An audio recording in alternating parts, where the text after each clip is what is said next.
Hi అండి, welcome to Missamma చెప్పే కథలు. కథ పేరు అశ్వత్థం. రచయిత కేవివి సత్యనారాయణ గారు. ఈ కథ ఈనాడు ఆదివారం మ్యాగజైన్లో మే నెల 2018లో వచ్చింది. ఇంకా కథలోకి వెళ్ళిపోదాము. నీ అమ్మ చర్మం వలిచి చెప్పులు కుట్టించుకుంటా నా కొడక. బస్ విండో సీట్లో కూర్చుని కునికిపాట్లు పడుతున్న నేను ఉలిక్కిపడి లేచే చూశాను ఆ అరుపుకి. డరో మత్, ఓ కోయి పాగల్ హే, నవ్వుతూ అన్నాడు పక్కే సీట్లో ఆయన. అంధేరి లోకల్ స్టేషన్లో వెళ్తుండగా డిఎన్ నగర్ మెట్రో మలుపు వద్ద ఆ అరుపుకి నేను ఉలిక్కిపడ్డానికి కారణం ఆ పిచ్చోడు తెలుగులో అరిచాడు. గొంతు చించుకుని మరీ అరిచాడు. నేను ఆంధ్రా బ్యాంక్లో పనిచేస్తున్నాను. బాంద్రా వెస్ట్ బ్రాంచీలో డిప్యూటీ బ్రాంచ్ మేనేజర్గా బదిలీ అయింది. ఒషివారాలో ఆఫీస్ క్వార్టర్స్ ఉన్నాయి. మా వాడికి ముంబై యూనివర్సిటీలో కలీనా క్యాంపస్లో ఎంఎస్సి సీటు రావటం వల్ల నాకు చాలా కంఫర్టబుల్గా ఉంది ముంబై.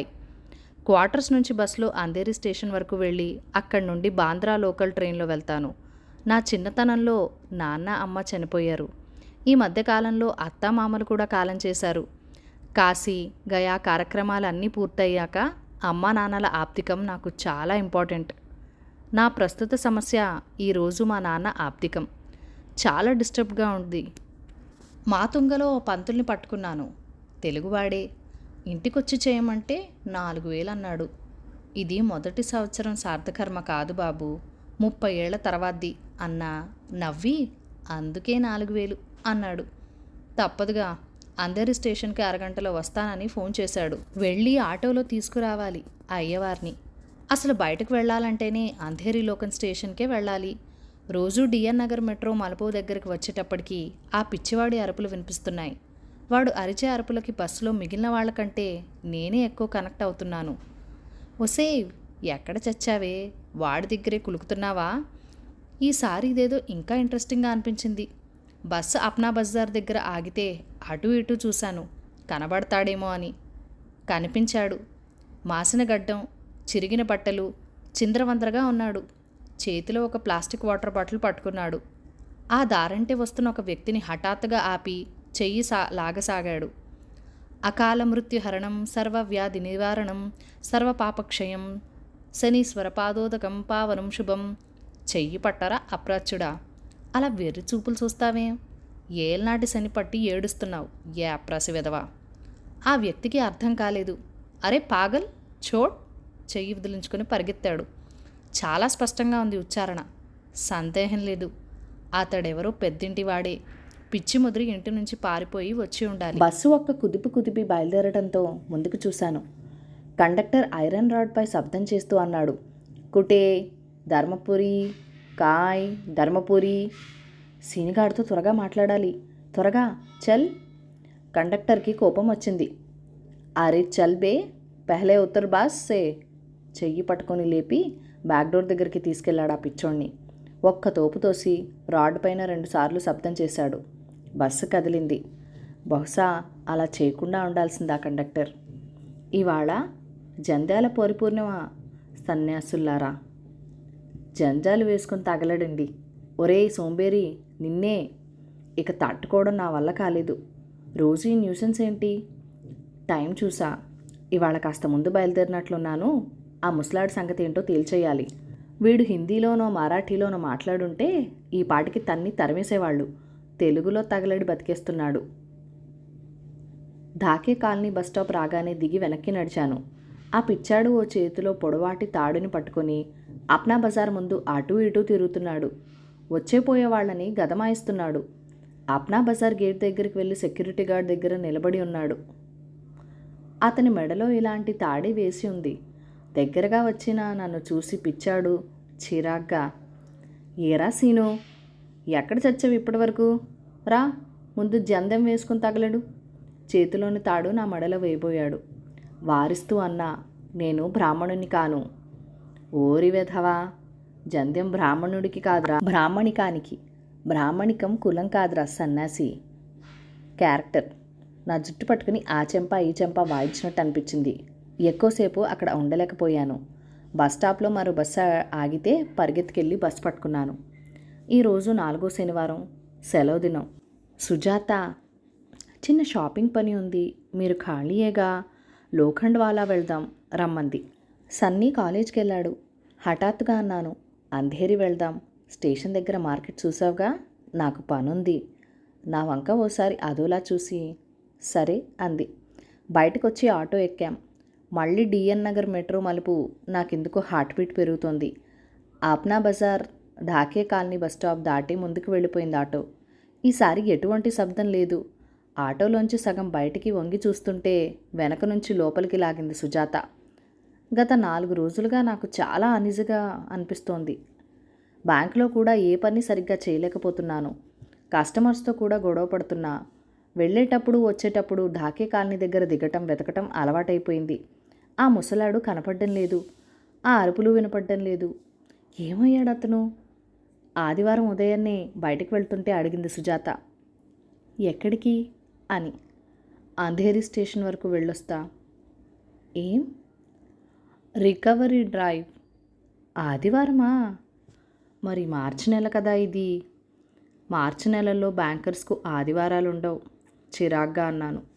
సుజాత మాట్లాడలేదు. నేను బయటికి వచ్చి బస్ ఎక్కాను. డిఎన్ నగర్ మెట్రో మలుపు వచ్చేటప్పటికి మళ్ళీ హార్ట్ బీట్ ఇంక్రీజ్ అవ్వడం మొదలుపెట్టింది. అప్నా బజార్ ఢాకే కాలనీ లేడు ఆ ముసలాడు. అతని అరుపులు కూడా లేవు. ఢాకే కాలనీ బస్టాప్లో 4-5 బస్సు ఎక్కి డోరు గుండా లోపలికి ఎక్కారు. కండక్టర్ తల లోపలికి తీసేయమని కసిరితే కిటికీలోంచి తల లోపలికి తీసుకొని సరిగ్గా కూర్చున్నాను. నాకు పార్లల్గా ఆడవాళ్ళు సీట్లో ఎవరో దంపతులు కూర్చున్నారు. ఇద్దరూ వృద్ధులే. కాస్త ముందుకి వంగటంతో కిటికీ వైపు ఉన్నాన పెద్దాయన కనిపించాడు. అతని ముఖం వైపు చూశాను. ఆ ముఖం ఎక్కడో చూశాను అనిపిస్తోంది. ఎక్కడబ్బా? ఇంకెక్కడా? అదిరిపడ్డా. ఆ పిచ్చాడే ఇతను. అతను చాలా ప్రశాంతంగా ఉన్నాడు. మాసిన గడ్డం, చిరిగిన బట్టలు ఇప్పుడు లేవు. నిన్నటి వరకు నేను చూసిన పిచ్చాడు అతడే అంటే నాకే నమ్మకం కలగడం లేదు. ఆయన పక్కన కూర్చున్న ఆవిడ ముక్కు పుడకలు లేని ఎంఎస్ సుబ్బలక్ష్మిలా ఉంది. చూడగానే నమస్కరించేలా ఉంది. నాకు చాలా టెన్షన్గా ఉంది.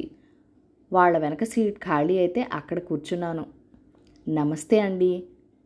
వెనుతిరిగి చూసిందామె. నమస్తే బాబు, మీరు? అబ్బే, తెలుగు వాళ్ళని అనిపిస్తే పలకరించాలనిపించింది. నేను ఇక్కడే ఆంధ్రా బ్యాంక్లో పనిచేస్తుంటాను. ఇంతలో పెద్దాయన వెనక్కి తిరిగి నా వైపు చూశాడు. ఎవరే ఈ సీనుగాడు? నాకు వింతగా అనిపించింది. ఆయన ఆ డ్రైవర్ సీనుగాడేంటి? బస్సు నడుపుతున్నాడా, ఆటో తోలుతున్నాడా అని. అయినా బస్సు నిండా ఇంతమంది సీనుగాళ్ళు ఏమిటని మళ్ళీ కిటికీకి తలవాల్చి కళ్ళు మూసుకుని పడుకున్నాడు ఆయన. ఆవిడ పవిట కొంగు భుజం మీదకి లాక్కుంది. సీనుగాడెవరండి? మా అబ్బాయి. ఆయనకి ప్రాణం. ఆమె కాస్త అటు తిట్టు తిరిగింది. ఈ మధ్యనే కాలం చేశాడు, క్యాన్సర్ వచ్చి. బస్సు డ్రైవర్ మలుపు తిరిగేటప్పుడు బ్రేక్ మీద కాలు బలంగా వేయడంతో పెద్ద శబ్దం చేస్తూ బస్సు మలుపు తిరిగింది. వారి అబ్బాయి శ్రీనివాసరావుకి క్యాన్సర్ వచ్చింది 6 నెలల క్రితం. వాళ్ళది ధర్మపురి. ఆయన పౌరహిత్యుడు. కొడుకంటే ప్రాణం. లాభం లేదని తేల్చేశారు. కీమోథెరపీ నరకయాతన అనుభవిస్తున్న కొడుకును చూసి మానసికంగా బెదిరిపోయాడు ఆయన. చిన్నప్పటి శ్రీనివాసరావే ఆయనకి గుర్తు. బస్సు ఊరు దాటి చీకట్లో ఓ డాబా దగ్గర ఆగినప్పుడు ఆ బస్సు దిగి వేరే బస్సు ఎక్కేశాడు ఆయన. అతని జేబులోంచి మందుల షాప్ బిల్లు మీదున్న నంబర్ చూసి ఆప్నా బజార్ సెక్యూరిటీ గార్డు ఫోన్ చేయటం వల్ల ఆమె ఇతన్ని చేరుకుంది. మా అబ్బాయి చనిపోయాడని, అంత్యక్రియలు కూడా జరిగిపోయాయని ఆయనకి తెలీదు. పమిట చెంగు గుప్పిట్లో పట్టుకొని నోటికి అడ్డంగా పెట్టుకుందామా. 2 నిమిషాలు నేను ఆమె నిశ్శబ్దంగా ఉండిపోయాం. నాకొక విషయం చాలా ఇబ్బందిగా ఉంది. కొడుకు చనిపోయిన విషయం ఆ పెద్ద ఆయనకి ఇంకా తెలీదు. మీ అబ్బాయి శ్రీనివాసరావుకి పెళ్ళయిందా? అయింది బాబు, 2 పిల్లలు. అమ్మాయి వాళ్ళ అన్నయ్య దగ్గరుంది. శ్రీను కంపెనీలోనే అమ్మాయికి ఉద్యోగం ఇస్తారట. ఆ వచ్చిన సొమ్ము 2 పిల్లల పేరును వేసి ఆమెను గార్డియన్గా పెట్టారు. శ్రీను వైద్యానికి ధర్మపురిలో ఉన్న ఇల్లు అమ్మేయటంతో వాళ్ళు అనాథలైపోయారు. ఎవరు అనాథలైపోయారో నాకు అర్థం కాలేదు. ఈలోగా అంధేరి స్టేషన్ దగ్గరికి వచ్చింది బస్సు. లేవండి. లేస్తా. ఆయన సీనుగాడేడి? ఆకలవుతుంది, 2 ఇడ్లీలు తెమ్మను. ఆమె మళ్ళీ పమిట చెంగు నోటికి అడ్డంగా పెట్టుకుని ఆయన్ని కిందకి తీసుకెళ్ళిపోయింది. ఆమె భుజానికి ఒక ట్రావెల్ బ్యాగ్ వేలాడుతోంది. వెనుక నేను కిందకి దిగాను. నెమ్మదిగా ఆమె పక్కకు చేరాను. మీరు ఇక్కడికి వచ్చి ఎన్ని రోజులైంది? 4 రోజులు బాబు. ఆ సెక్యూరిటీ గార్డు దయవల్ల వాళ్ళ ఇంటి దగ్గరే ఈ 4 రోజులు గడిచింది. గొప్ప మనసున్న మనిషి అవతను. నేను పోయేంత వరకు గుర్తుంటాడు. ఇప్పుడు ఎక్కడికి వెళ్తారు? ఆమె మాట్లాడలేదు. ఆ పెద్దాయన అటు ఇటు చూస్తూ అంటున్నాడు, సీనుగాడేడి, ఆకలేస్తుందని చెప్పాగా.